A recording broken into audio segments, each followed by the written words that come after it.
there, welcome writers. It is week 15. This video is just going to go over a little bit of what's happening this week. There are two discussions this week. Neither of them are related directly to the research essay. There are skill building discussions, and so I just wanted to make a little video going over that. You are going to be working on your research essay for the next week until we meet again next week. Next week we're going to be workshopping the research essay draft, a really solid draft of your essay. So when we're in class on Monday or Tuesday, depending on which class you're in, you're going to bring in a hard copy of your research essay so far. It doesn't have to be totally complete, but you want it to be super solid so you can get good feedback on it.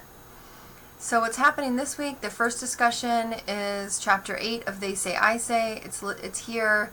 There's also a link to it on the homepage, the entire book. You can watch the Prezi if you'd like.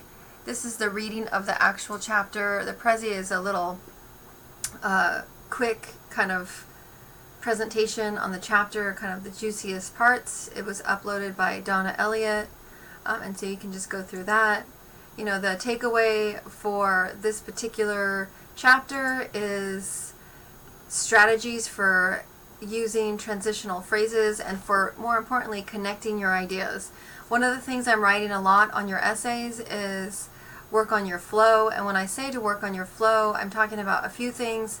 One of them is smoothing out choppy areas and making sure that paragraphs are linked by transitional sentences. And the other thing is making sure that there's overall coherence between your paragraph ideas. So it's kind of tricky when we're switching topics from one paragraph to the next. We sometimes don't really know how to do it. And so this entire chapter is going over different ways that you can, or strategies that you can use to create flow in your writing. And transitions are super important. If you have your reading packet with the Pasheen cat on it, it has tons of amazing transitions in it. So we're playing with transitions and words that kind of glue our ideas together. What you're going to do for this discussion is you're going to post either your Stalker and Dreamer essay or your Pillar essay, and you're going to revise the transitions and the connectors in your essay to make it flow, and you're going to respond to a classmate's post.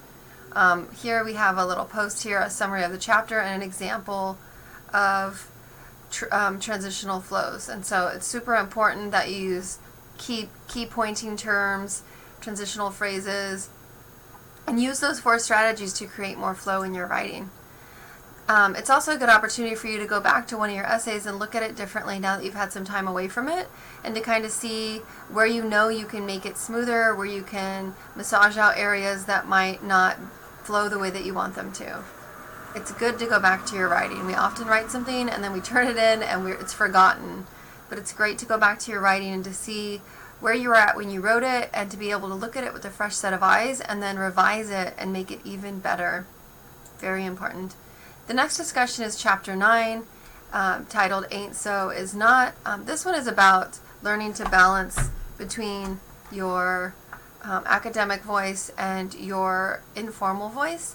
You're writing 2 paragraphs in this discussion. One paragraph is formal and academic and written to a politician, so you have the rhetorical framework there. Your audience is a politician. The second paragraph is informal and casual and written to a friend. For each of the paragraphs, you're going to think about the language that you're using and how you present your ideas, your rhetoric. The first one, both prompts are the same. In what ways is or isn't Trump an effective leader of the United States? You're answering that question both times, except for you have 2 different rhetorical situations. One is a politician and one is your friend.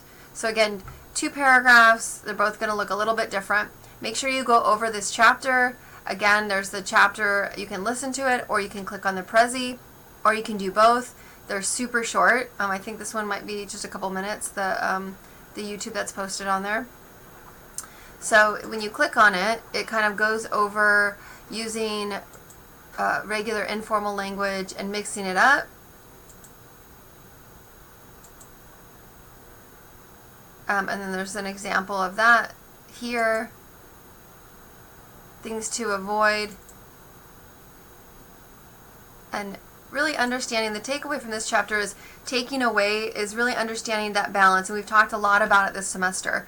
Keeping the authenticity of your own true voice, but also understanding that in an academic environment, there's a certain way of speaking, a certain language that we adopt, and some of that is found in those templates in your packet from They Say, I Say.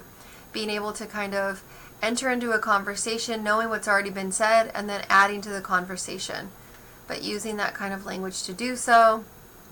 And so, again, there is a Prezi on that.